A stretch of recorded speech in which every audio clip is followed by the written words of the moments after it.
donc askan wi moo war a xippi ne nag tànn jot na tànn jotati na bu ñu toog fii tànn lu leen neex suñu wàllu ne dëkk bi dafa Macky tànnul boppam askan wee ko tànn nañuy déglu nit ñi ci seen discours waaye bu ñu yem ci discours politicien bu ne am na jaar-jaar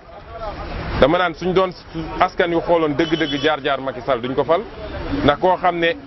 nekk nga ci nguuru Abdoulaye Wade bi nga ne woon moom ngay ñëw daaneel ba nga fay nekk ba nga fay dugg fukki dërëm yoroo ko wala soo yoree bëriwul ndax locataire nga woon Abdoulaye Wade jël la faxas la defar la fal la nga def 8 ans génn nekk milliardaire donc dañuy xool jaar-jaaru nit ñi bu ñu yem rek ci discours parce que politicien yëpp a yem discours benn politicien du ñëw fii ne leen du ma waxkatu dëgg wala mënuma wala xamuma mais discours bi da nga koy dëppale maintenant ak nit ki lan mooy parcours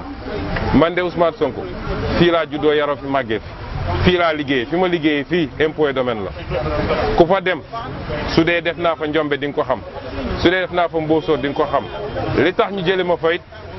jàpp ñu ma ne dafa sàcc xaalis ndax xam nañ ni foofu yomb na fa jàpp ñu fa ne du xëy heure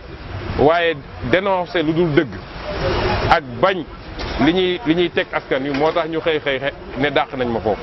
donc loolu mun nañ ko xool ci kenn ku ne ci ñi fi taxaw di wax parcours bi nga gam-gam ko ak discours bi di nga mën a def choix bu baax moo tax la responsabilité man waxuma ak politiciens yi de politicien ni ñu mel nañ ko ba noppi waaye askan wi mu war a am fulam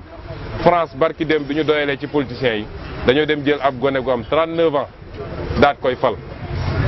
xam nga jiite France moo gën a métti jiite Sénégal en principe waaye Sénégal rek ngay gis ñu foog ni ñett wala ñeenti politiciens yi gën a siiw mënuñoo jóge ci loolu kuñ ci mere rek kuñ ci teg mere ko rek fàtte nañu sax la fa keneen defoon ñi ngi naan